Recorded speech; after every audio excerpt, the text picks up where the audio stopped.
What's up, everyone? My name is Mistic Rex. To a video by TierZoo.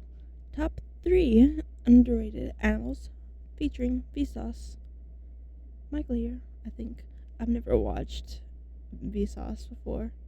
Don't cancel me. But let's get into it. Maybe the bat will be in here. I can only hope. This episode was sponsored by Skillshare. Yeah.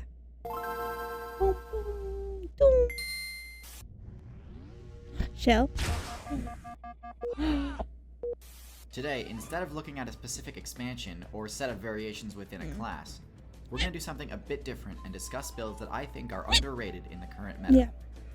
These tend to be builds that are often forgotten about in tier list discussions, because they either aren't part of a really popular class, or are part of a class that tends to be written off as weak.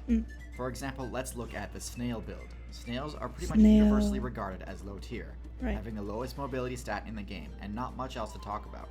While they do have strong defense due to their shell, this pretty much only ever stops players that are in or below their weight class. It's pretty rare that it will successfully fend off an attack from anything larger. This is because a strong defense isn't worth much without at least some form of offense to counterattack with. If your opponent has no penalty for repeated attempts to attack, eventually they'll land a crit without ever needing to put themselves in danger.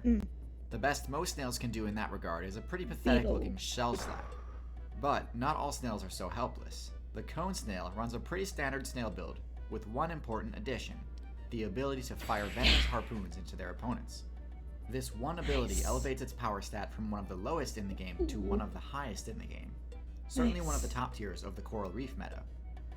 Their harpoons can one-shot anything from fish to humans, and can even pierce mid-tier human aquatic equipment like wetsuits and gloves. So while snails as a whole are bottom tier, the cone snail definitely has earned a high tier spot. Next, let's talk flight. When it comes to agility in the air, the most important attributes are the ability to hover in midair and having full 360-degree motion. Most players probably think of either the hummingbird or the dragonfly when thinking about agility, and for good reason. Both of these builds can fly with greater precision than most of the builds in the same weight class. But most of these players are forgetting the insanely powerful and underrated build, the robber fly. The what? Robber flies are a modification of the basic fly build, which most people consider a low-tier throwaway class. It's nothing more than a nuisance. Which is stupid because flies have some of the most powerful abilities in the game. The first of which is their reaction time. Well, they're annoying. Playing as a fly means you play the game in slow motion and can react to your opponent's options much easier. This ability alone boosts the fly's defense stat from the mediocre level of most insects to much higher. Well, but in addition to this, flies also make a very special change to the normal insect build. Instead of having 4 wings, they only have 2. Wouldn't that be worse? I'm Jake, and why would 2 wings be better than 4? Well, it's not so much that 2 wings are better, but rather what the 2 lost wings have been replaced with. Flies traded their back wings for highly unique structures called hull tiers. And hull tiers are essentially tiny gyroscopes, similar to what you'd find in a drone. And just like in a drone, these provide the fly with extremely detailed information about its position in space, allowing it to fly with unparalleled precision. So most flies use this to dodge attacks or land on hard-to-reach places. The robber fly says, forget that. I'm going to use my superior aerial mobility and precision to literally catch bees, wasps, and hummingbirds in midair. Most aerial hunters have to catch prey in a lower weight class. If it kills wasps, but because of the robber fly's exceptionally long grab range, it can grab opponents while keeping them out of reach of a counterattack. Then it can deliver its lethal armor-piercing bite once it finds an opening or the opponent tires itself out. Robber flies are easily one of the best, if not the best, solo aerial arthropod build in the game, but they tend to be overshadowed by more charismatic builds, despite being able to beat any of them one-on-one. Next, let's talk about the African meta.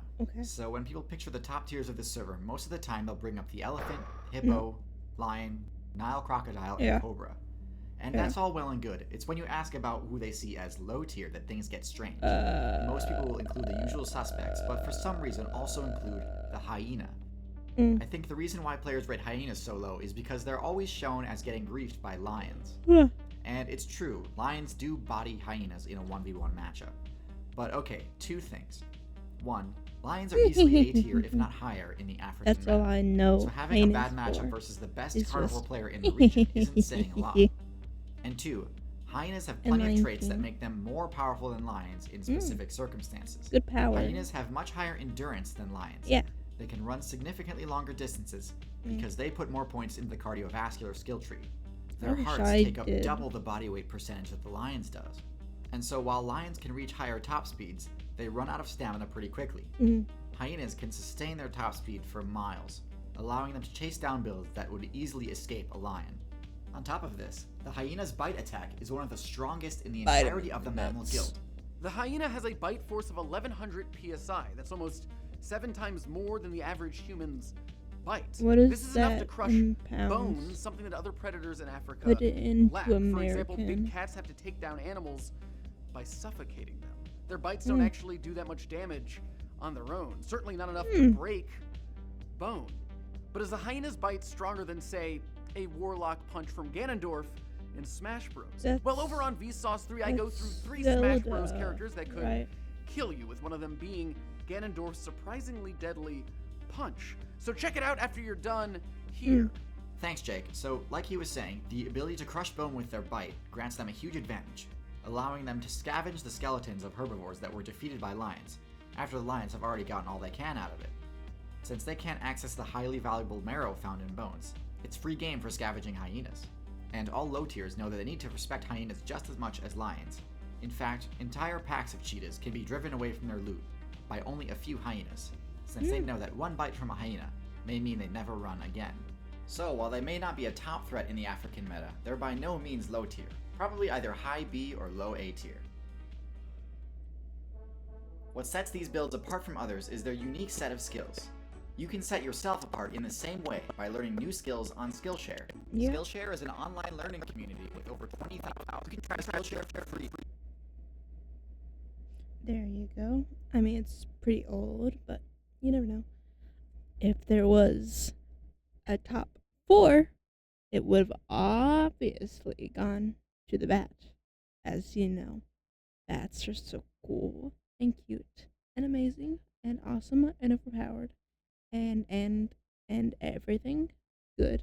If you made it this far, comment down bat. Yeah. That's me.